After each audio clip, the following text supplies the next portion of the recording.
Hello and welcome to Dinis Guarda, Cities ABC and Open Business Council series. We are a fast-growing YouTube and podcast thought leadership channel focused on profiling the global leading inspiring people, CEOs, authors, technologists, academics, and people that are framing and creating a new vision for our world, and especially looking at solutions, how we can actually get better results for the problems that we are facing. In this channel, we've been actually highlighting ideas, products, inventions, software, books, and solutions to the multiple challenges and opportunities we face in our cities and our society. But we face especially, and we actually profile special people that are inspiring, people that are doing fantastic projects, and people that are trying to transform our world with all the areas and all the challenge from fourth industrial revolution to blockchain, AI, and all the frontier technologies that are disrupting and as well accelerating our evolution as humanity. These podcast series are produced and distributed on citiesabc.com and openbusinesscouncil.org and syndicated on intelligenthq.com, fashionabc.org, edgefink.com and tradersdirect.com, our associate partners and as well media platforms.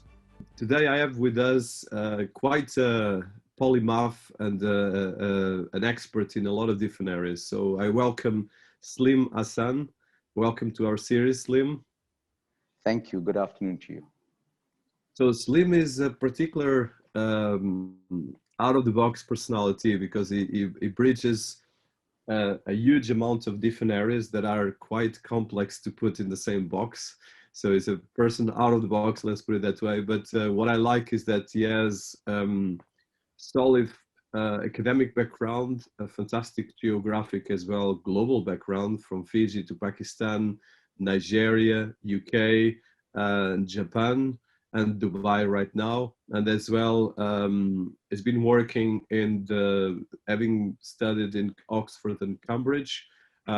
He started his career working in capital markets, and from the capital markets, he created his company, Privity, in 2004, that has been growing to become one of the leading venture capital and as well stage venture focus organization with a huge footprint. So Sleem has as well an experience in the areas of course, venture capital, Japanese capital markets, investor relations, securities, asset management, investment advisor, and has been working with leading platforms in terms of technology and entrepreneurs. And one of the things that I like particularly is that on the top of this, he has a very diverse wealth of experience, both intellectual, business, investment, entrepreneurial, but as well in the crossover between technology, art, and specific the areas of interfaith dialogue. And I think the picture on the back highlights that as well, that we're going to talk about it. So I'm particularly excited because of this diversity is not common in most of the CEOs and most of the people leading business and investment relations. And as well is quite multicultural, but as well very open to diversity, but as well to understand the world we're living in, because I think sometimes we struggle to understand the world because we don't do our homework. So Sleem, I'm particularly excited to have you on board and as well to talk about a lot of questions and a lot of dialogue as well. And in this case, there will be more mind dialogue, not interfaith, but I think probably we'll have the faiths as well in a lot of different layers. So I want to start with the first question is, so having this diverse geographic background and as well multicultural, because like I mentioned, you have Fiji, Pakistan, Nigeria, UK, Japan, and Middle East. So this is actually a pot of a melting pot of different cultures, different religions, different ways of dealing with business, with cultural, even interaction. For instance, Japanese culture, the UK culture, and of course, being educated in Cambridge and Oxford, which are two leading global universities. So I would like to hear a bit about that background, that education, and as well where you start all of this, because I think it's quite unique, that background you have.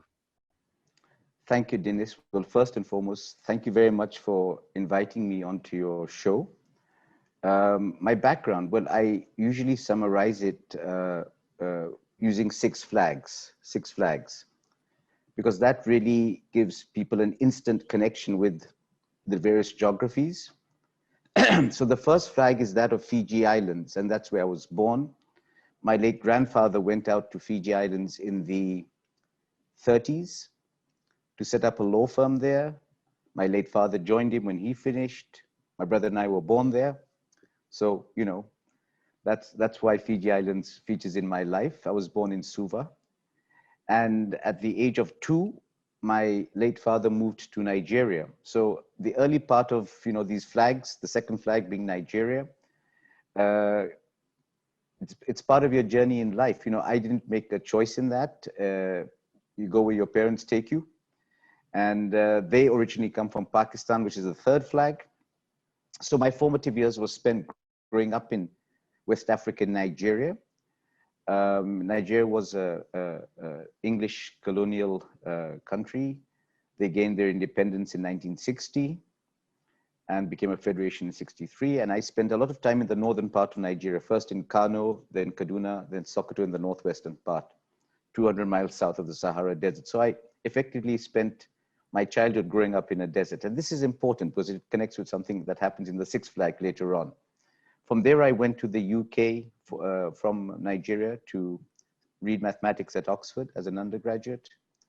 I was blessed to have a tutor in 1979 who taught me geometry by the name of Sir Roger Penrose. About 6 weeks ago, he shared the Nobel Prize in physics. And then from there, I went, after I finished Oxford, I went to Cambridge to do the part 3 of the maths tripos. And I was also blessed to have been taught by the late Stephen Hawkins at Cambridge. So my initial passion was mathematics and to become an academic. I did get a grant to study at Cambridge. My dad paid the overseas student fees, which were high compared to home student fees at Oxford. And I told him, I said, if I get, you know, a grant to do a PhD, I will go on to do my doctorate. But unfortunately, I did not get a fit. So till today, I consider myself a failed academic at heart. Anyways, that's when I parted ways with academia. And I moved to London. And my first and only corporate job was with the Japanese, hence the Japanese flag. So this was early Thatcher years, 82. And you all recall when Thatcher started the privatization in the UK. And during that period, you know, a lot of companies were cutting down, you know, not hiring, what I call the culling exercise.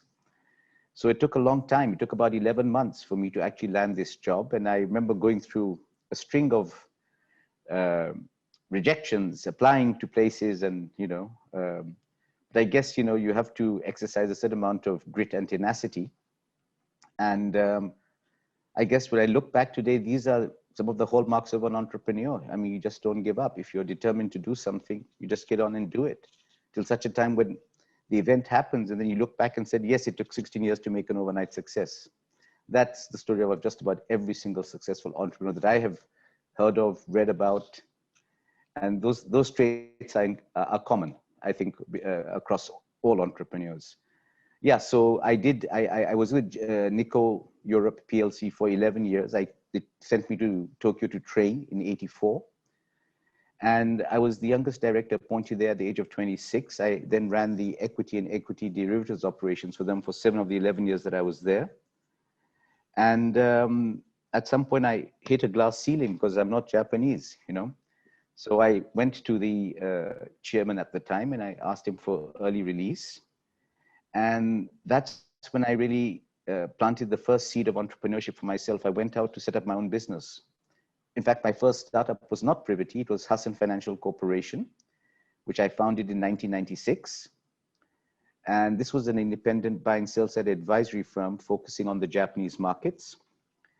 And again, another journey starts. So, you know, it took me about another 10, 11 months just waiting in a small little office in Hay Hill, Berkeley Square in London.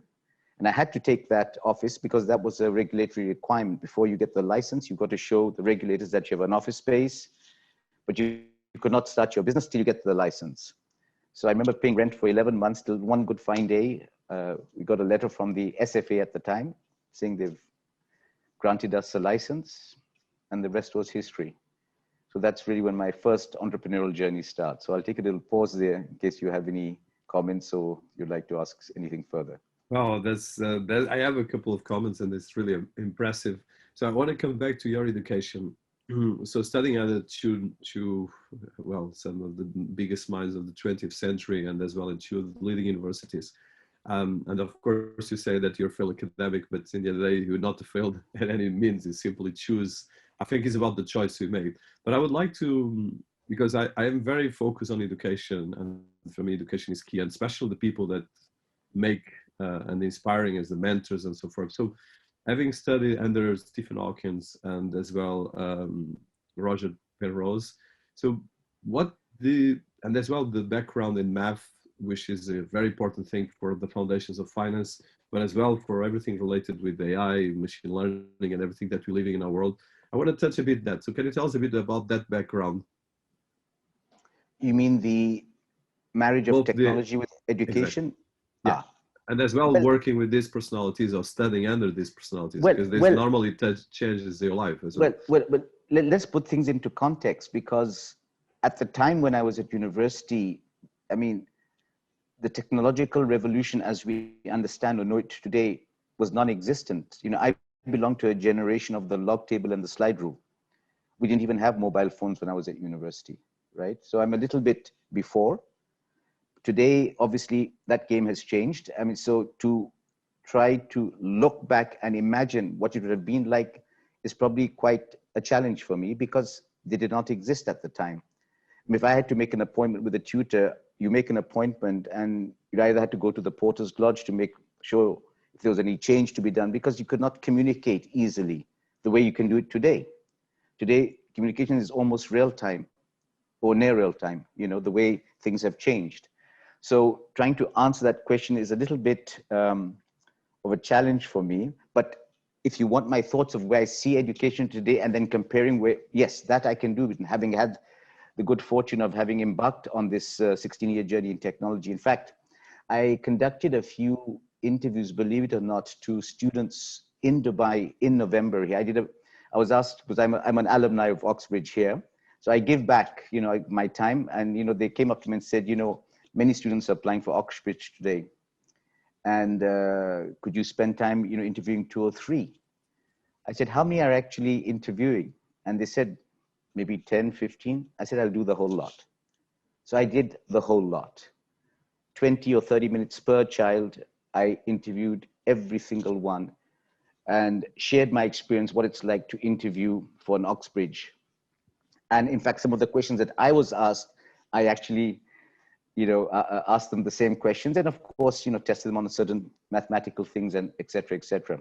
But one of the questions I did ask, to your point about education and tech coming in, I asked them this question today. I said, is it important to, why do you need to go to Oxford and Cambridge? If I was sitting down here and Dinis, you are at Oxford or Cambridge and you're my tutor, and today I was getting a one-on-one tutorial with you, just like we're talking right now. I'm sitting in Dubai, you're at Oxford or Cambridge. Doesn't that obviate the need for me to go and visit the place? So I asked them exactly this question. It's funny you bring this up. This is precisely what I asked every single student, just to see how they would react to it. And they had different answers, and they varied from, no, I want to be in the environment. So I said, it's a more social thing, they're not an academic thing. Then some said, I like the one-on-one interaction between the physical interaction with the tutor. But I said, you know, today, because of COVID and stuff, maybe you cannot have that, you know, in person. What will you do? And so there were many, many different answers from the students. But the reality is that it made them think, you know, how things can change. And will these, the Ivy Leagues, the Oxford, Cambridge of this world, will they hold their position of prominence 20, 30 years down the road? It's a good question to ask. Now, if it's a question of having concentration of some of the brightest minds in the world clustered in one place, and yes, there's a value to that. But today we're all connected through different networks. Is it the education? Is it the mind I want to have access to? or is it the whole student on-campus experience plus the minds that I want as a package? So these are some of the questions that it was good to hear some of their answers. So coming back to Professor Stephen Hawkins and as well Professor Penrose, because one of the things, at least for me in the university, that marked me was definitely some of the teachers that I had. And actually, in my case, was actually some of the other teachers, people that I respect, that I interact because I was in university. And some of them marked the way I think, the way I write, the way I do things. And I'm sure it happened the same with you. So I would like to hear that part, because I think sometimes when you talk about the institution, and I think this is particularly important on business, if you look at most of the most successful people in business, whatever business, in finance or in business management or technology, is people that were changed by a given teacher or two or three or mentors. It might be even a parent or another figure. So I would like to hear that, because especially having studied with two of the biggest minds of the 20th century, or 21st in this case, with Penrose is still alive. How do you see this part as well? Well, all right. Look, there are two things here: the tutors and then mentors. Yeah. Yes, while they were my mentors, I would say one of the most impactful mentor in my life was not actually my tutors at university, was my late father. The things I've learned, the pearls of wisdom he shared with me growing up as a child, I use that today. Now, to answer the question back to the university and those tutors, well, in Cambridge, I will tell you what I learned, what I observed when Stephen Hawkins used to come in his special, electric wheelchair. Remember, Stephen Hawkins could not communicate directly with his students. So he used to get a graduate student who was assigned to him to spend the first 3 to 4 months learning how to communicate with him.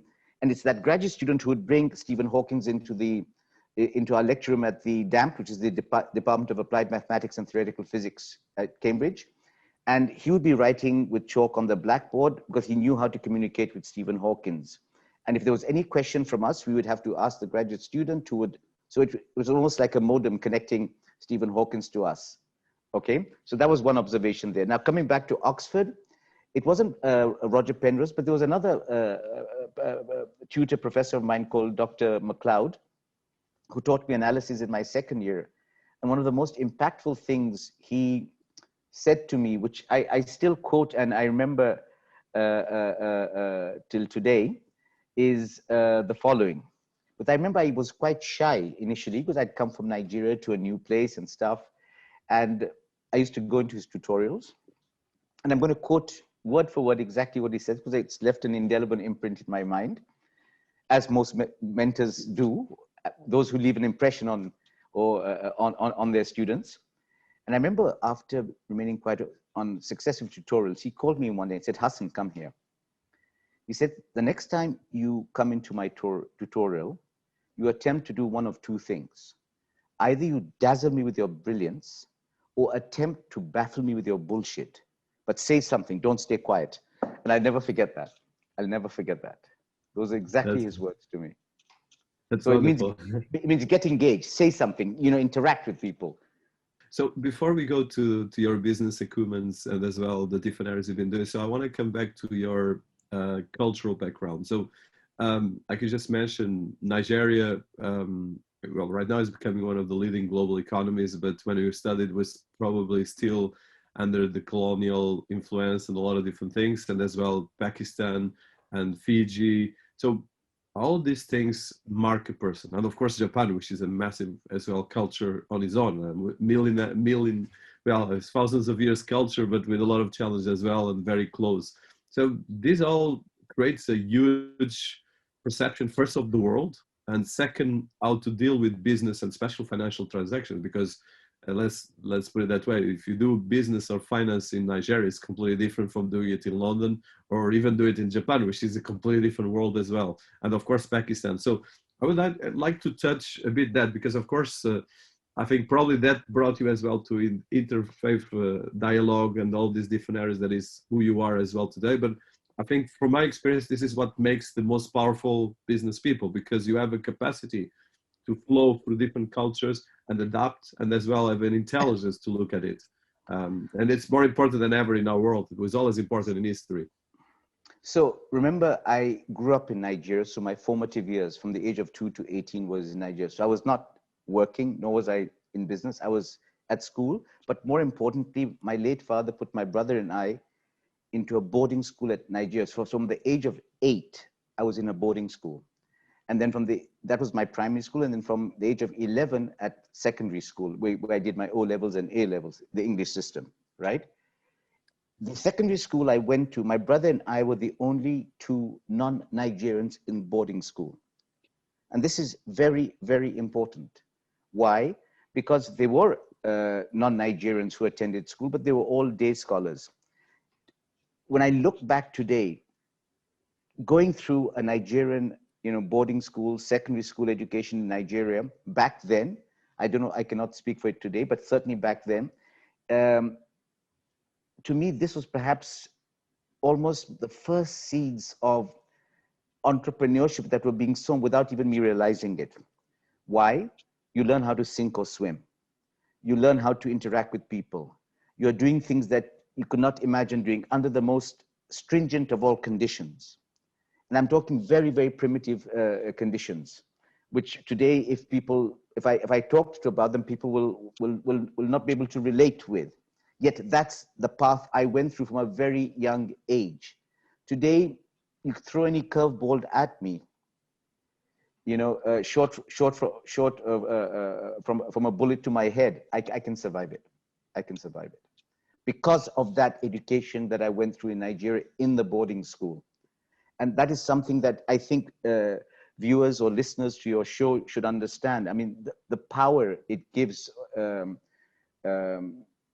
students to deal and cope with all the various curveballs that get thrown at any person later on in life. You go through that motions, and at the same time you have a lot of fun because you're making friends. All the things, playing games, going to school. You get up in the morning, you're in the dorms. You have food in the dining hall, and you go to the classrooms, and it's an amazing experience, but wonderful experience in my opinion. Yes. No, it's very powerful because, like you mentioned, it gives you a strength. First of all, it's like being out of the water because it's completely different culture, and as well, at the time, I imagined the culture was much more powerful than even now because we are more global right now than probably when you were Yes. a child. So that's quite impressive. Sorry, the other thing I want to mention is today, people suddenly see Nigeria as you even mentioned a few minutes ago, as one of the growing countries in sub-Saharan Africa. I mean, it's got potential, it's got size, it's got scale, it's got a youthful population. Any economist coming out of the IMF or the World Bank, or everybody's got Nigeria on their radar, regardless of the path Nigeria has taken to get to this point. Yet, going there from the outside without understanding or having local terrain knowledge in Nigeria can be a challenge to a lot of people. All they do is read what's out floating around in the press, which is not representative of Nigeria. There's good and bad everywhere in the world. Yet people tar the whole country with the same brush, which is wrong, which is absolutely wrong. And it's simply out of ignorance, if nothing else. Having gone through the system, having grown up with the people in Nigeria, having experienced them firsthand, some of the brightest minds have come out of Nigeria, and even from my own school. You can Google a name, Jelani Aliu, for example. He was the guy from my school. He came after me, who actually General Motors gave a lot of accolades for having the best design of General Motors cars in the United States. You can Google this name, look it up. And that gentleman came from my school in Nigeria, the same town, Sokoto. And we're very proud of that. So the point is there's talent raw everywhere, and there's good everywhere, but if you don't know how to access it or you can't relate with it because you haven't been through the system or you don't speak the language, you don't understand the culture, then of course, cross-cultural exchange is a barrier unto itself. I mean, it's like having a modem today. Somebody speaks Japanese, somebody speaks French, and they can't communicate with each other, which is why technology is trying to solve this problem now, so that we can communicate with each other and understand each other. But having gone through the system, I'm blessed to have been privileged to really understand Nigerian culture and, of course, on a broader scale, African culture as a result. Yeah, I think this is very important. And I think it's something that we need to nurture and support much more, because now, especially with COVID and all these digital parts that we have, sometimes we forget this cultural background. For instance, the way we speak, the way we interact, the cultural nuances. This makes a big difference, especially for global companies and for any business that wants to thrive in this global world. So you created, like you mentioned, you had the first company, then you created Privity. That's So right. can you tell us about this creation? Because Privity has been growing quite significant, and it's a very established company with a lot of global footprint, but as well over there in the Middle East. So a bit of background. Well, then to get a bit of background, I think one should understand my first startup, because the first startup leads into the second startup. And the first startup came out of when I left Nikko. And I left Nikko. I mean, I used to pick stocks for a living, and I was trading a lot of Japanese stocks and derivatives of the stocks, you know, convertible bonds and warrants, equity warrants. These were long-dated call options issued by Japanese corporate borrowers to raise capital in the Euro markets. And then I set up my own shop, Hasan Financial Corporation. So I became independent, doing what I was doing at Nikko, but I corporatized myself and, you know, got the regulatory badge to start that business. It was in the first 3 years of HFC that I actually made multiple returns on my own capital. And that was my first taste of entrepreneurship. But remember, my background was purely, solely, and wholly focused on the public markets. It wasn't till 2002 that I was on an Emirates flight going to Karachi around November time that I transited in Dubai for the first time for 48 hours, because they used to offer a 48-hour free layover. And in that layover, I knew one guy who picked me up at the airport for my London days. I went to his house on Sheikh Zayed Road. I'm sure Rachel will know it because she's based in Dubai. And I was with him for 48 hours. And the idea was to, you know, just do a pit stop in Dubai and then carry on to Karachi afterwards. The very first day on his balcony in 2002, I remember I went out just after sunset. And when the evening breeze blew, I smelt the desert. And I made a remark earlier on in as we started this chat about growing up 200 miles south of the Sahara Desert. So 24 years had passed. We had this 24-year hiatus where I had not experienced the desert. I was in London, I was in Europe, I was in Tokyo, I was in New York, no desert, right? In that 48 hours. And I call this serendipity because had I not gone out, had I not stayed at this place, it's almost like sliding doors. I took a left turn instead of a right turn. And that actually is the reason why I'm sitting in Dubai today. I fell in love with this because I smelled the desert, reminded me of my childhood, brought lovely memories back from my days in Sokoto. And I said, where on earth is this place that I've come to that reminds me of my childhood? I didn't know solely other than this one guy. And that's how my journey started in Dubai 18 years ago. And of course, for the first 2 years, I was commuting between London and Dubai. Now, I traded the Japanese markets in London. I used to trade the graveyard shift, meaning from midnight to 6 o'clock London time or from 1 to 7 winter summer times. Doing the same business in Dubai, I found the time zone wise better from 4 a.m. to 10 in the morning rather than all night. So if you got up very early, you could wrap up by 10 in the morning. By the time people are getting into their second cups of coffee, you had wrapped up the day, but at least you didn't have to stay up all night like I did in London. So that was another feature of Dubai that I found quite attractive in terms of somebody who trades in the Far Eastern market, specifically Japan in my case. The third thing was, for doing exactly what I was doing in London, but out of Dubai, I was giving myself a pay rise because there's no tax. So after 2 years of commuting in 02 and 03, I looked myself in the mirror one day and said, Sleem, this is in London, in my apartment. You love the place, the hours are kinder, and you've got a pay rise. Which of these three things do you not understand? Well, guess what? I voted with my feet, got on a plane, said bye-bye, and moved to Dubai. This is how my journey in Dubai started. Now, having come to Dubai, I rented a place, again on Sheikh Zayed Road, in a building called Number 1 Towers. And back in the day, the pound was 7+ to the dirham.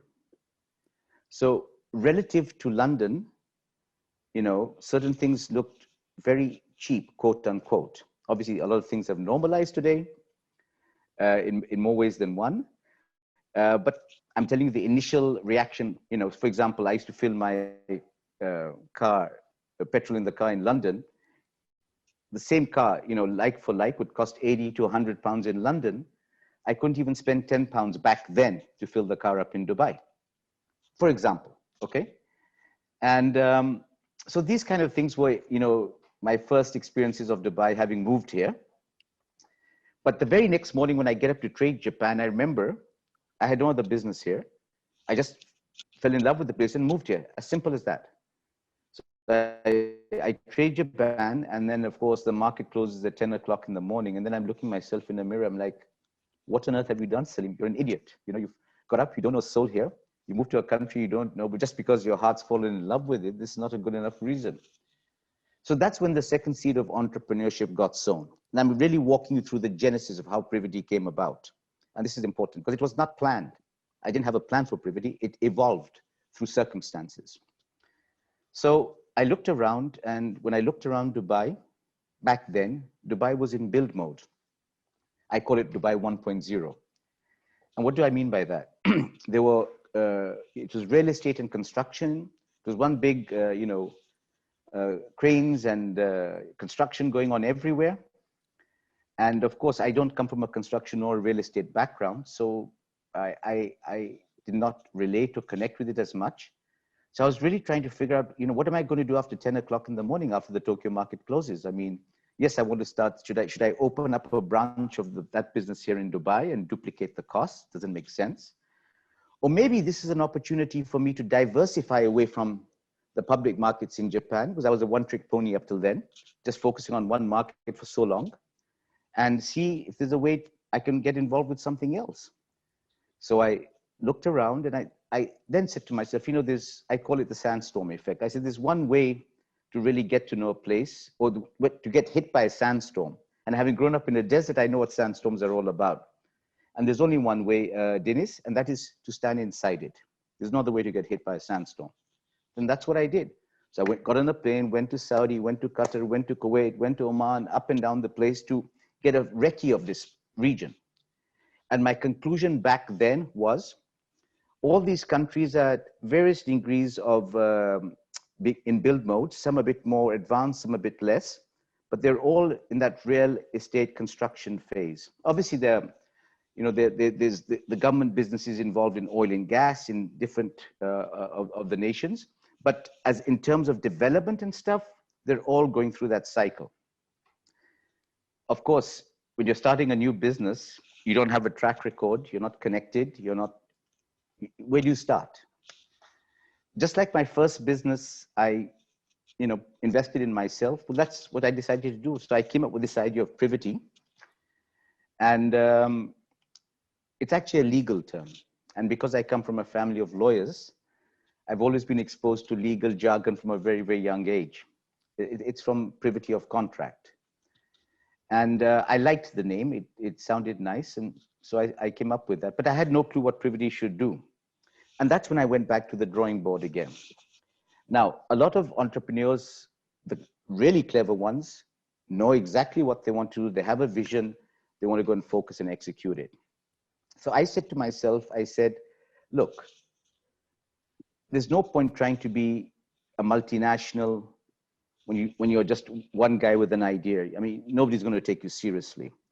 Pick one thing and focus on it. Whatever that one thing is, start off small and focus on it. Well, what did I conclude back then? And I used to share this with friends way back in 2002, 3, and 4.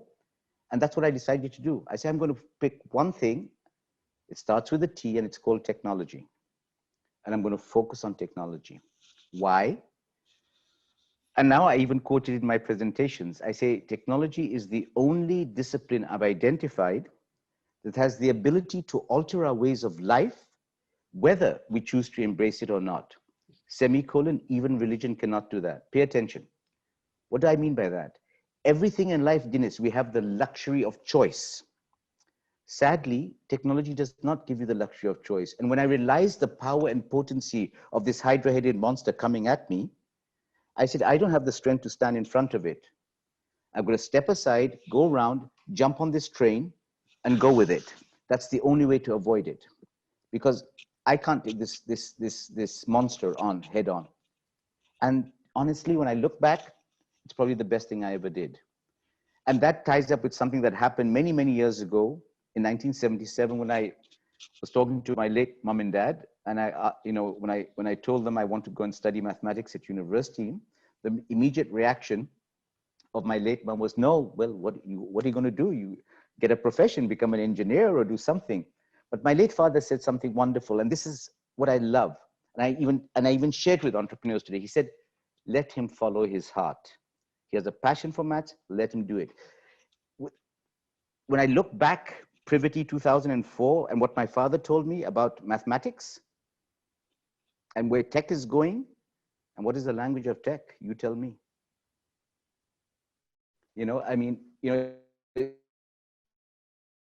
It all ties together. But I'm picking up these different data points in my life to show you how things come together. Maybe not today, but one day, there's a confluence of events or factors that come together that create opportunities and you can't even see where they're coming from. But that's how it started off. So again, back to the drawing board. Technology covers a multitude of sins. Where do you start? It's a monster. Again, I went back to the drawing board. So what did I do? I said, look, we all don't know our path going forward. When we don't know our path going forward, we end up working for somebody, right? They run the path, we just join them. Or you try to create your own path, or there's a third way. Each and every one of us is blessed because we all carry a rucksack on our backs. What rucksack? The rucksack of our past. All our data points are sitting on our backs. So that's all I did. I looked over my shoulder, looked in my rucksack. Sleem, what is it that you've done? Oh, you were picking stocks in Japan. Okay. If you were picking stocks in Japan, write in a sentence what you were doing. Just write in a little sentence. I was acting as a modem linking capital with ideas. Modem being the platform, Nikko or HFC, capital being the clients, ideas being the stocks I'm picking. Okay, let Privity be a modem linking capital with ideas. Am I reinventing the wheel? No.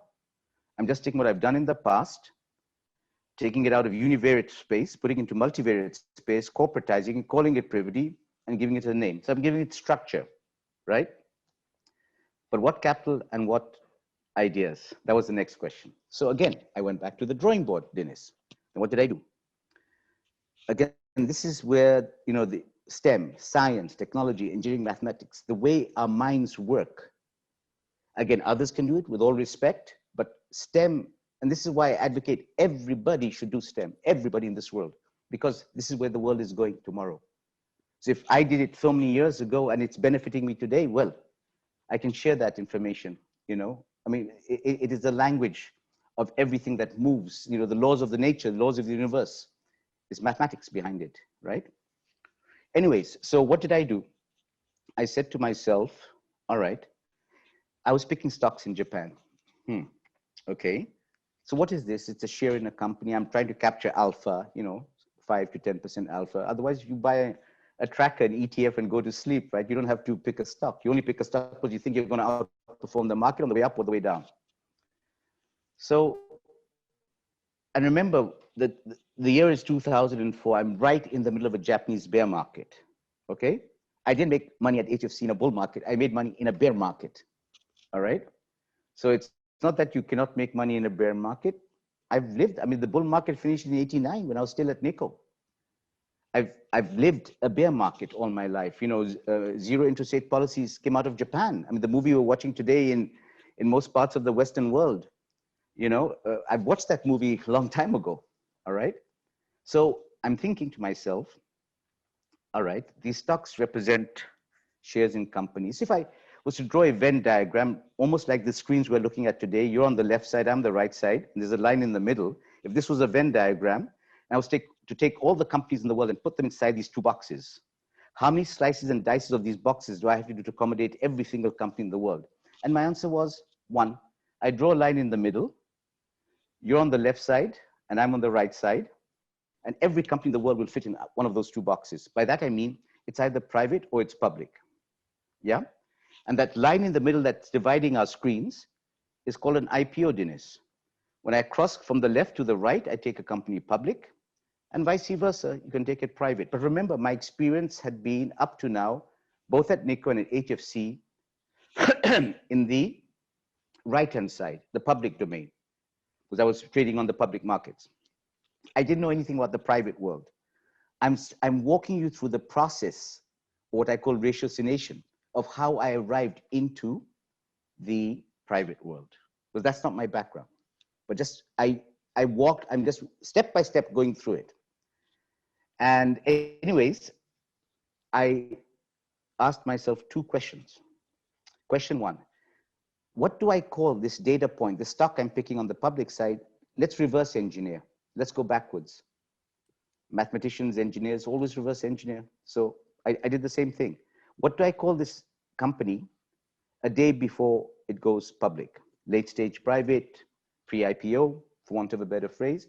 So I started peeling the onion backwards, middle stage, early. Oh, at T equals 0, all these stocks I'm picking were once upon a time an idea in someone's head. Okay, kind of made sense. From T equals 0 to IPO, I don't know that world. IPO onwards, I've been playing in the public pond for all my professional life up till that point. And then I asked myself a second question.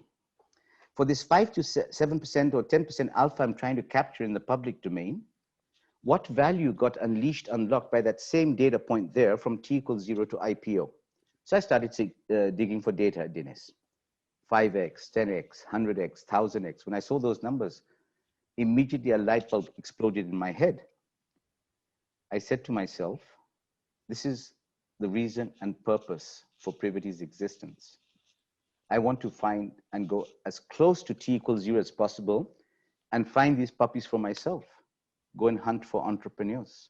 I love the way you think because it's very data-driven and very structured, which I think it's key for business. And I think it highlights as well all your background and the way you've been putting things together. And that brings me to my next question, which is precisely about that. So in your career, you've been going through the multiple changes in the capital markets industry and financial industry at large that has been lately being transformed by data, STEM, and technology. And this, like you mentioned just now, became actually the mainstream because in the end of the day, whatever you are in finance or in healthcare, you're dealing with technology. And precisely with that frame of mind that you just mentioned. Although most of our society probably didn't even look at that properly, and especially our governments, institutions, but you have been leading on that, especially the way you've been leading Privity is precisely on that. And I like the way you put it. So how do you see this going forward? Because one of the, at least from my experience, and I've been working with countries, ministers and governments and so forth, the challenge I've been facing, and even with education, is that we have a bit of a fragmented way of looking at this. And I think if you don't look at the way you put it, we're going to have a big challenge going forward. We might have a very dystopic world. So I would like to hear your views precisely on this bridge between the financial markets. We were actually the first industry to be completely digitized. 80% to 90% of transactions in the world right now are using technology. And Nikko is one of the powerhouses that you work for, but as well, everything in trading and investment is all about algorithms, hedge funds, and very advanced technology. So I would like to hear that, and as well, how this brought you into the work you've been doing with technology, with venture capital and so forth. All right, well, obviously, I told you exactly how I came up to T equals 0 as, you know, how I moved from the public world into the private space in search of alpha, okay? That's all it was.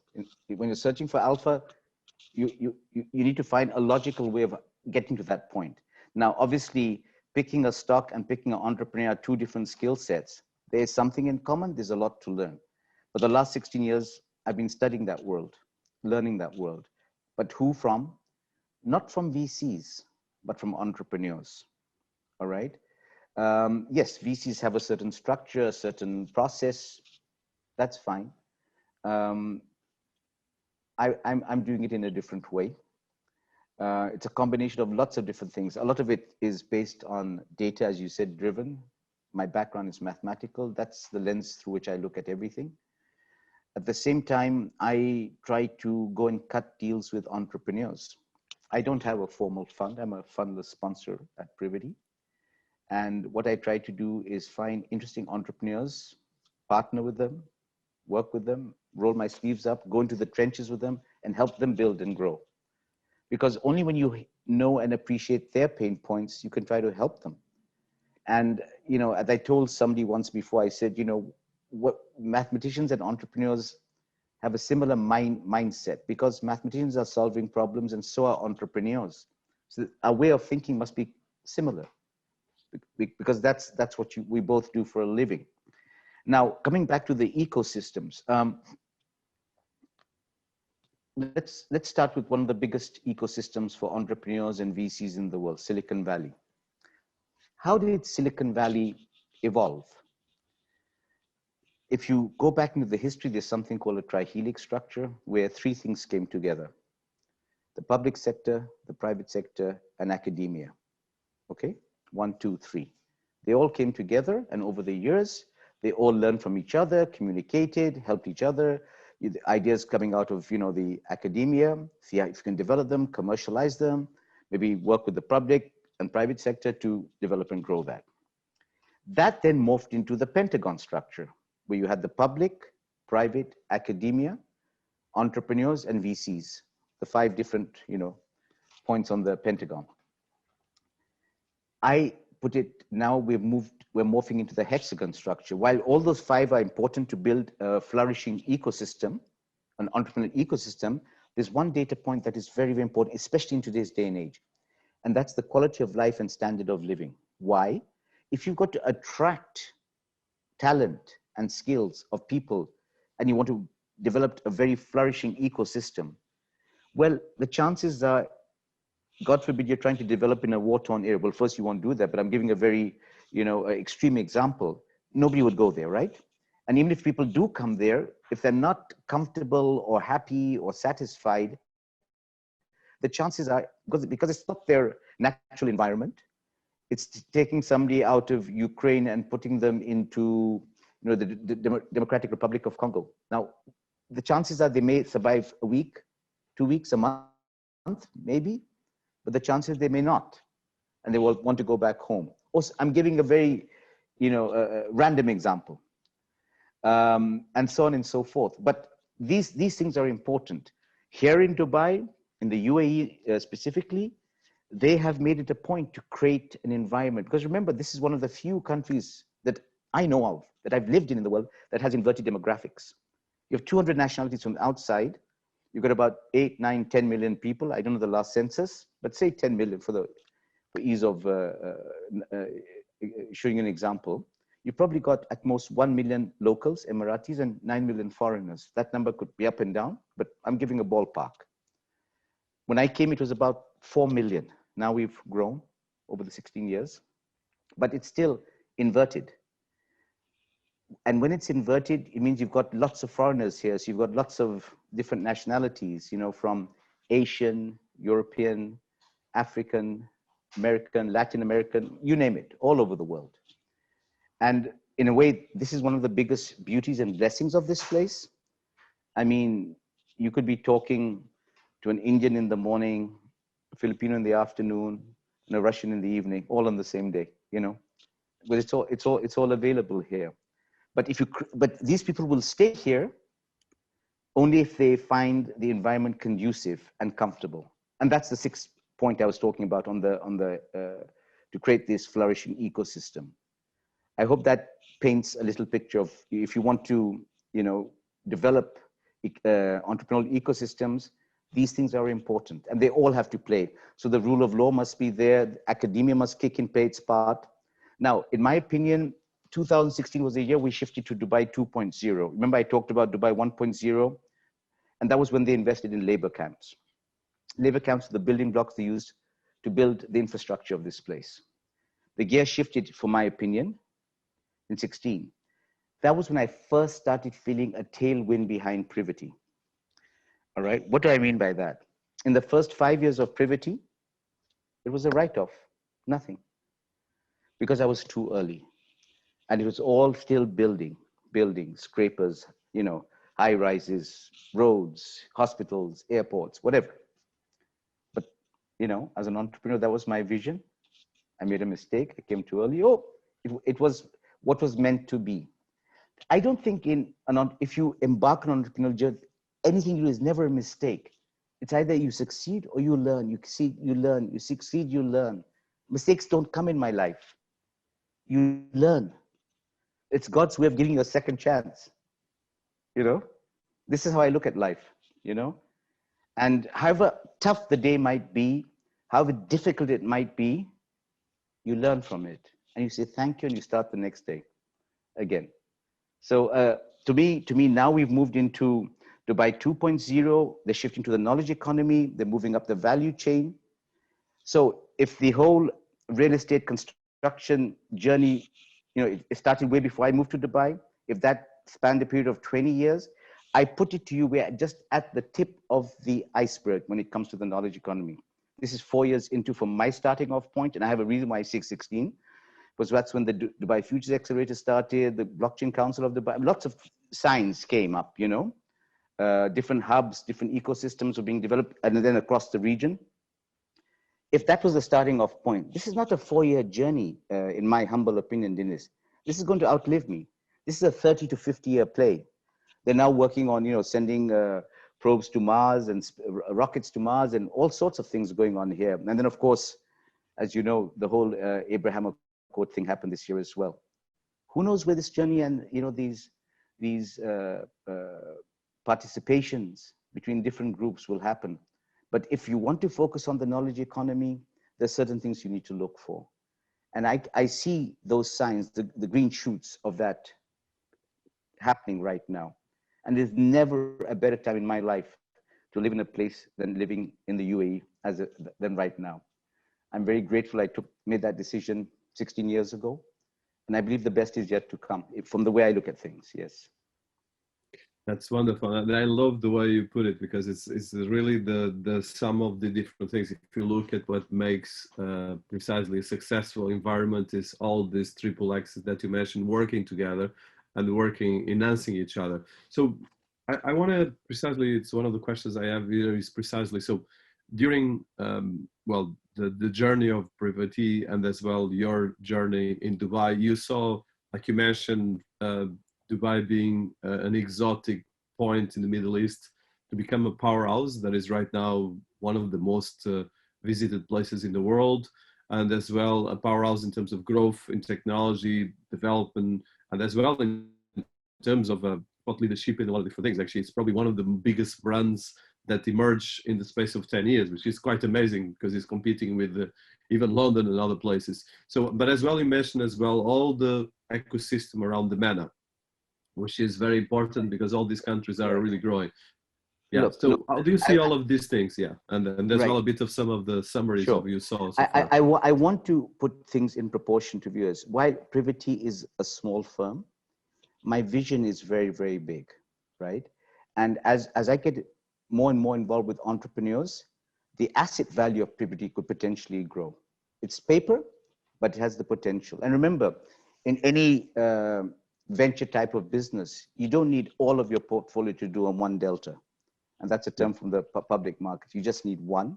You get a Facebook or a Google out of your portfolio, well, the complexion of any VC portfolio will look very, very different. And that's the bets we make, you know. We're all looking for that outlier. And of course, it's your good fortune to meet the entrepreneurs, right?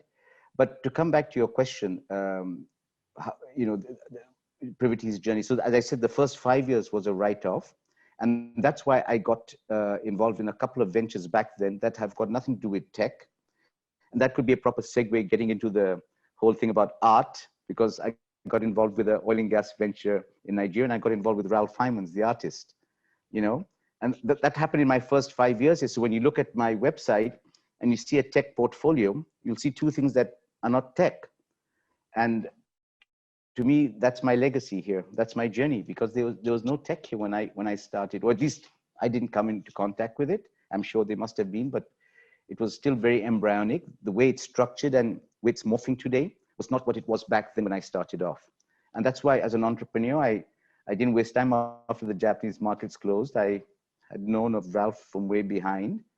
And whenever you want to talk about that and talk about what's behind me, it's your call. But just to finish off the journey. So in the last 11 years, I've done about a dozen or so bets in technology. 3 companies didn't work out, meaning they've crashed. I've had 3 small exits out of the portfolio. First one came out of Chicago, out of Jay Pritzker's incubator in Chicago, a company called CareMerge. The second small exit I had was a company called Loyal. That was their first blockchain technology investment that I'd done. They were focusing on the internet of loyalty. And that company actually got picked up. It's based in San Francisco. It got picked up by the Dubai Futures Accelerator in their first cohorts in September 16. That was the first ever cohort of the Dubai Futures Accelerator.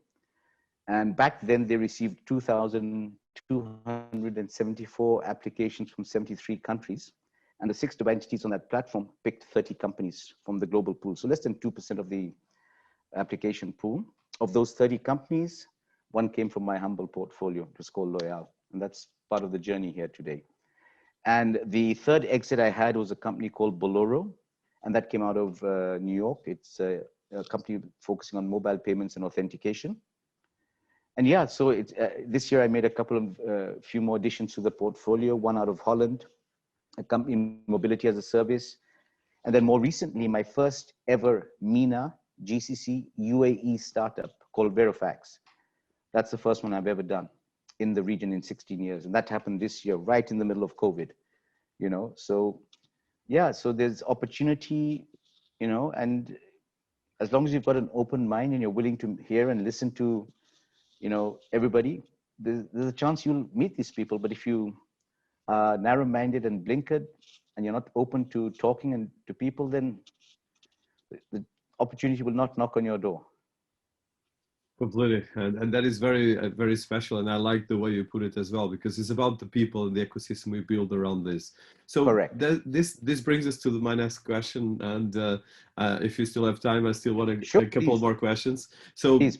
One of the things that is very powerful in your vision is this capacity to look over different disciplines, different areas, and as well the interfaith dialogue, which is very important, because especially in a world that is very divided, and especially the last couple of years have been very tricky. So how do you see this? And you have as well a beautiful painting behind you that reflects that. So probably can use that. But I would like to see this work that you've been doing in interfaith dialogue and focus, because I think this, although it goes to religion, it goes to culture, but it goes a lot to business as well, because I think part of the success of Dubai, like you mentioned, is this capacity to have different organizations. And if you look, any metropolis that has been successful in history of mankind are the ones that are able to put all the different cultures coexisting. All from Mesopotamia to Israel to of course, Austria in the beginning of the 20th century, London, Paris, they were always intercultural places. Even yes. If normally sometimes the history forgets that, but yeah, I would like to hear a bit about that work you're doing and as well your passion. So yeah, absolutely. I'm happy to share that. There are a few observations I will make, because I will certainly take zero credit for this. I give full credit to the vision and leadership of the founders and rulers of this country, who, and I'm talking about the late Sheikh Zayed, who was the founder. Some of his sayings, if you read about what he said, what he believed in, really sets the, and I don't mean this in a hollow way, sets the standards for humanity, really. And I fundamentally believe in that. Then you superimpose that, you know, if you're thinking of building a house, you first do the piling and plumbing and making sure that the house is firm. Well, that's what Sheikh Zayed's vision was. He wanted to make sure the bedrock of this nation that I'm building is solid. And how do you make it solid? You have to make sure there's equality for all, there's tolerance, there's love, there's openness, there's communication. These are the things you need, right? You won't enjoy all this if that was not there. Your house would be shaky. So if you're building a society that's not based on these sort of tenets, how do you expect the house to stand? how do you expect the house to stand? You know, and it needs really the vision of leadership, because once my late father used to tell me, it takes the person on the top to set the example. Everybody else falls in line. You know, I talk about my own country. In Pakistan, people eat this something called, pan, which is betel leaf. And of course, then they decide to spit it out, which is, in a Western society, it'd be frowned upon. It would be considered very gauche, right? Yet the same people, if they came here, they won't eat it because it's not allowed here. But even if, say, they were able to do so, they will fall in line because the leaders set the example. Somebody who might litter, the streets or do something back home will not do that here, because you respect other people and you respect the environment and you respect your fellow person so that we can all exist in harmony. Now that's on the one side. Then when it comes to my own fundamental beliefs, Dinis, I always ask these two questions to anybody, regardless of color, creed, religion, race. And I'll ask you the same question now. Dinis, how many hours are there in your day? Answer. Same hours of anyone else. Yes. Thank you. So you have 24, I have 24, but Rachel has 24, Hanaldo has 24, and so on and so forth. So on what basis is Rachel's time more valuable than yours, or yours time more valuable than mine? Because in mathematics, this is a constant. And the first differential of any constant, as you know, is what? 0. So on what basis is somebody saying my time is more valuable than yours? This is how I think. Second, and the corollary to that, we have to respect each other's time because it's finite and it's a constant and it's the same. So we have to respect each other's time, number one.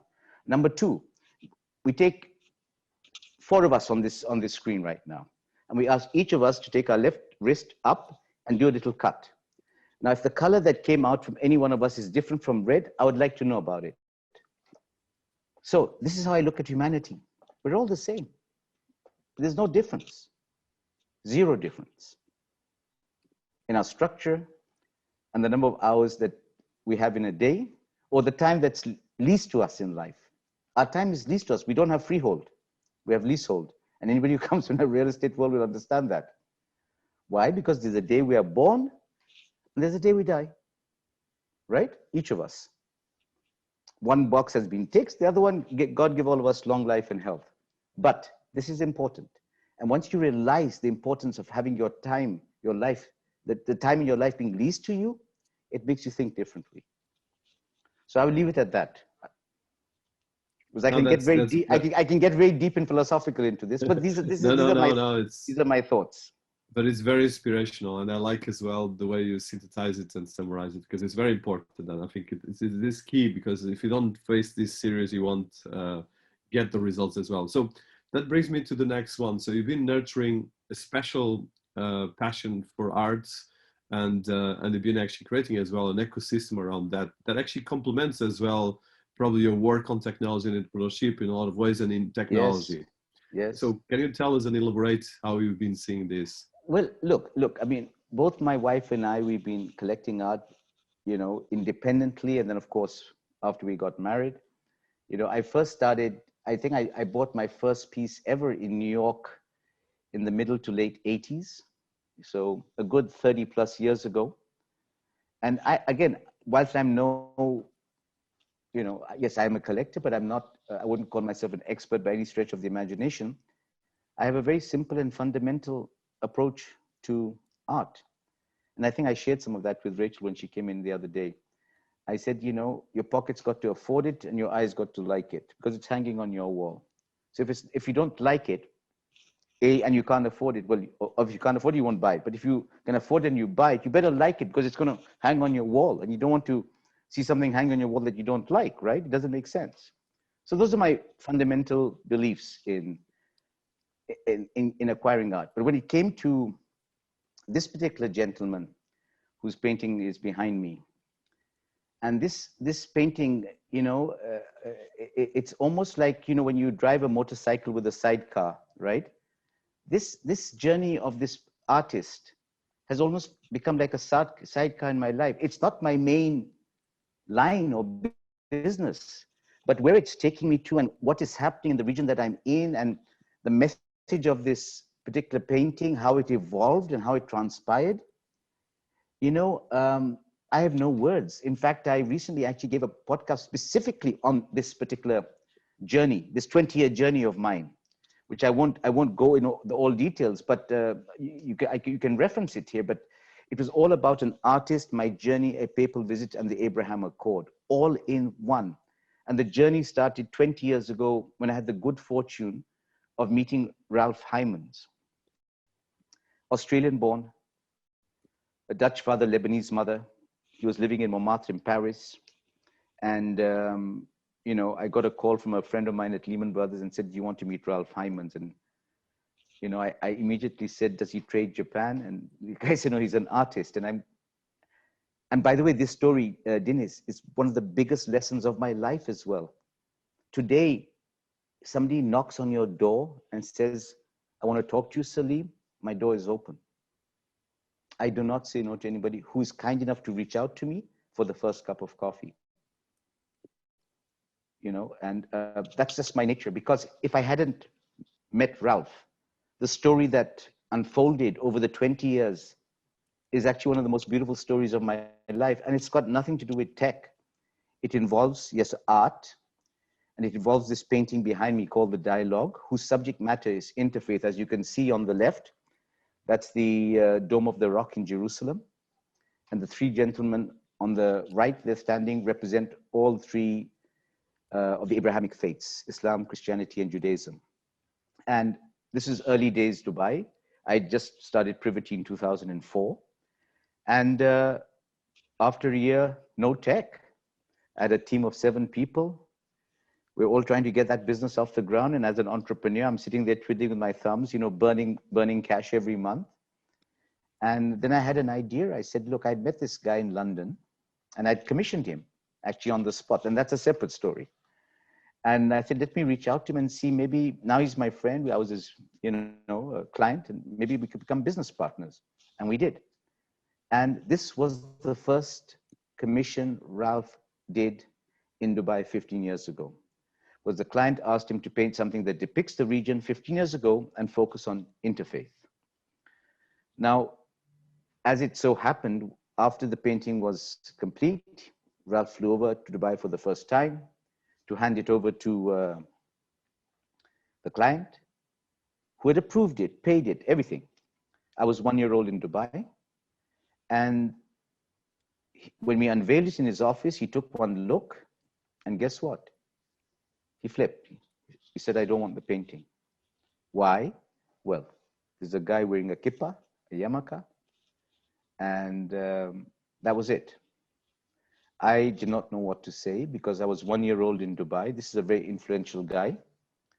So we gave him his money back. We walked out. Ralph was crestfallen, and, you know, I didn't know what to say.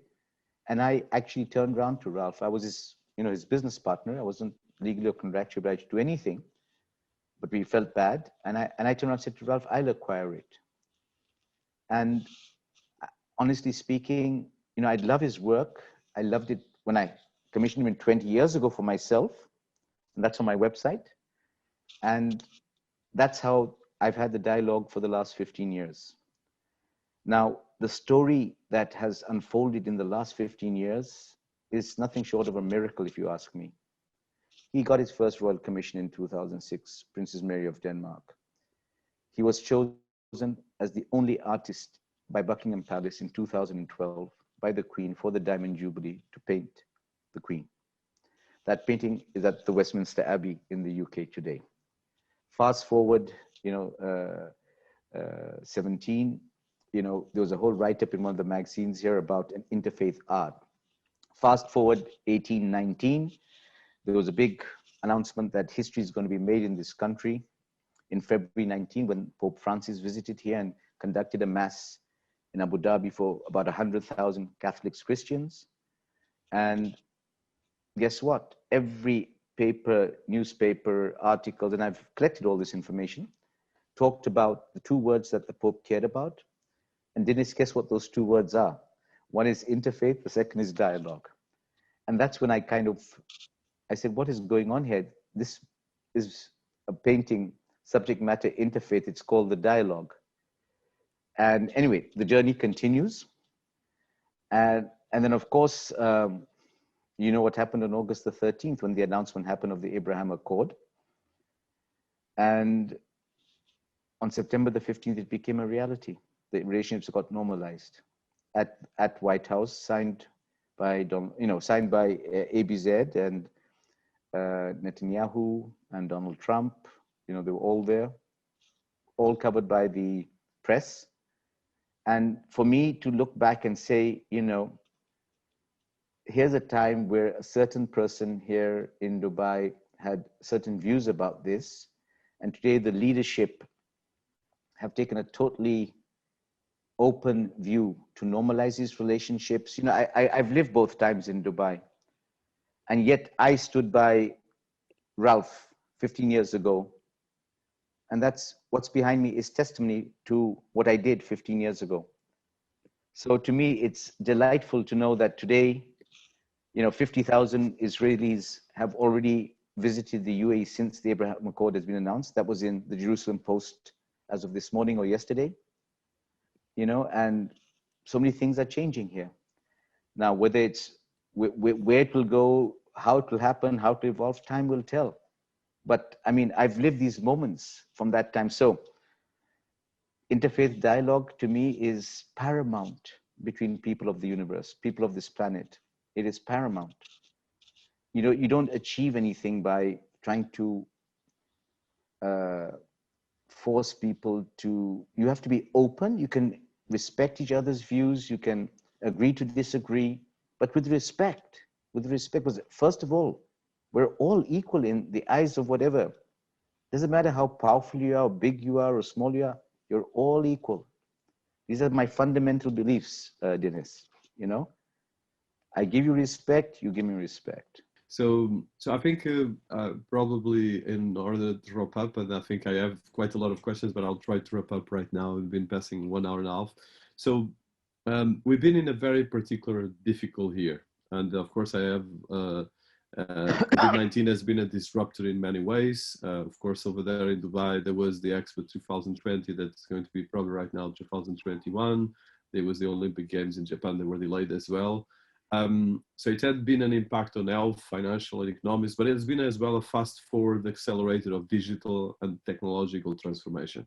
I know that Dubai has been prepared for this for a long time because it's one of the most advanced, but in general, from your experience as an investor, as someone that is in this ecosystem of VC investment, early stage and as well more advanced, how do you envision this in terms of macro in our society? How do you see this, especially with your experience and different hats that you have?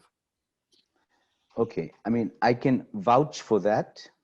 So whilst, COVID was a curveball thrown at all of us, it came just literally as the year was starting, suddenly it all by February, but yet I can say, by God's grace, the last 5 months for Privity, my tiny little business here, has probably been the busiest in the last 16 years. The last 5 months, last 150 days, just in terms of my involvements, my discussions, the opportunities I'm seeing, and it's all tech, But that's the bet. My vision of 16 years ago, when I talked about the only discipline that has the ability to alter ways of life, that was my vision 16 years ago. Am I surprised? No. Is my vision vindicated, validated? Yes. Is it the beginning? Absolutely yes. Will it continue? Absolutely yes. The genie's out of the bottle? Absolutely yes. So we have to balance things now. Now, it depends where you are in your journey in life. I'm not the 30-year-old that I was, so maybe I'm not as nimble, as fast as I should be. But at the same time, we all have to understand the impact of this. And for those who are less fortunate than us and ourselves, we have to help them as well. We can't leave them behind. Nobody should be left behind. And technology can do that in a proper way. The governments have to think about that. You cannot leave people behind in this. You can't expand, if you take any elastic band, Dinis, and pull it long enough, it will snap at some point. And when it snaps, the repercussions will affect everybody. Social repercussions. And this is something that's very, very important. Whilst technology is an enabler, it improves things, you cannot leave anyone behind. And this is an important message. You know, it's great, it's exciting, it's this, it's that, it does a lot of wonderful things. Yes, there's a financial side, but then you have to think of the environmental side and then the social impacts on people. You know, there are people whose livelihoods have been destroyed. You know, people who have not been part of this journey or fortunate enough to be part of this journey. You know, and they have to be taken on board, find ways to help. And these are important things. And whatever I can do in my humble, limited capacity, I will do that. And first I do is offer my time. And that's the least I can do, is offer my time. Somebody wants to meet, to talk. Yes, I'm available. Yes. Because, and then share that knowledge, share your learnings. What did I do? How did I do it? How did I get around this? If that can help somebody else, why not? Why not? You know, so nobody can say, oh, they're too busy or they're not. We're all busy, but help people along the way. Even if everybody was to help one other person, multiply the multiply effect, you lift more people out of it, you know? And that's important, very, very important. No, that is very inspiring. And I think it's probably the most important thing right now, this capacity, because like you mentioned, your last 16 years have an epilogue in the sense that you are right now accelerating all this because you put the roots, and I think the roots and the foundations are really important. So as the last question, and I think probably because you are as well, besides being a successful business person and investor, you are as well a man of ideas and as well a thought leader. So you touch a lot of things from education to the importance of intercultural and interfaith art and coexistence of technology.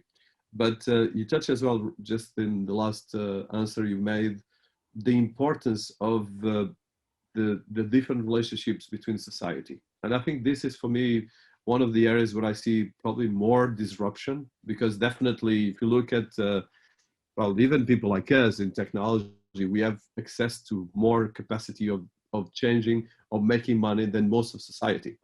And this is creating a huge disruption in terms of perceptions and in terms of the way we see even reality, because it's becoming a bit of, for instance, we see in the United States, a lot of people are not believing in something that is obvious, or in other countries. So how do you see these things, and especially this kind of the dark side of technology, and as well the challenges on this? It's not the dark side of technology. It's the dark side of people who choose not to see some of the most fundamental things in this world. Now, going back to where I grew up, right? I'm not of the African, from an anthropological point of view, but I grew up in Africa, right? I grew up in Africa. I grew up on African food, African culture, African language, African friends. And I grew up on a lot of Black African American music. Some of the lyrics that I learned as a child today guide me and tell me about fundamental flaws in this world. And I'm going to share some very powerful, impactful lyrics with you here. And the late Robert Nesta Marley, Bob Marley, talked about, he said, and I quote, "Until the color of a man's skin is of no more significance than the color of his eyes, there'll be a war." All right? Listen to those words. Listen to the words. When you look at a person with green eyes, blue eyes, brown eyes, you accept it. So if the eyes don't matter, why should the skin? Number one. Just think, just let that sink in for a second. And then the people who do differentiate on that, shame on them. Shame on them.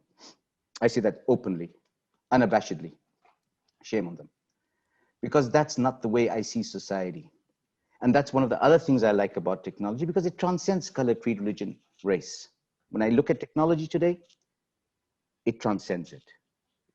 Today, in fact, I was having a conversation earlier on today with an entrepreneur who had come from Israel. And, you know, they were talking about, now they talk about in societies about gender this, you know, diversity that. And I go on to say, honestly, these are subsets of just one thing. Why don't you just focus on intellect? Let the best brown lesbian be the founder that you're going to back, or let the best blue, whatever. Go for the intellect, the smartest mind. If it comes from a woman, welcome. If it comes from a black guy, welcome. It comes from it doesn't matter, color, creed, religion, race, gender, it doesn't matter. You want the best. Who is providing that? It should not be labeled in terms of this, segmentation. It's in terms of intellect.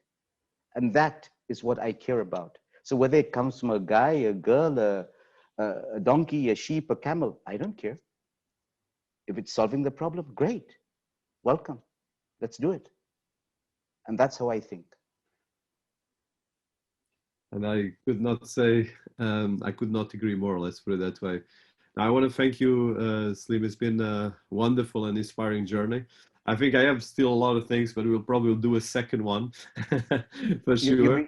You've been too kind. You've been too kind, Dinis. And I really, really thank you for reaching out to me. And I would also take one little second of thanking my dear friend Dee for connecting us. So I want to mention a little thanks to her.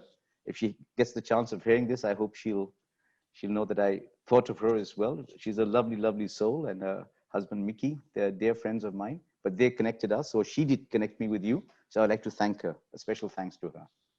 No, will be, and I've been connecting with her, and I appreciate it as well. No, thank you. And it's about people. That tells us that it's about people. It's about the way you put it, and intellect as well. I appreciate it. We're going to promote it. I think it will be a great series for everyone to listen, because your inspiration as well. All the different areas that you touch are really amazing, and that brings a lot of things. And definitely, I want to follow up in the next one about ideas and very cool things. And take this opportunity. I wish you happy holidays and all the best for 2021 since it's the festive season. So enjoy with your family, enjoy your time, and may God bring a better 2021 for all of us and for mankind. Thank you so much.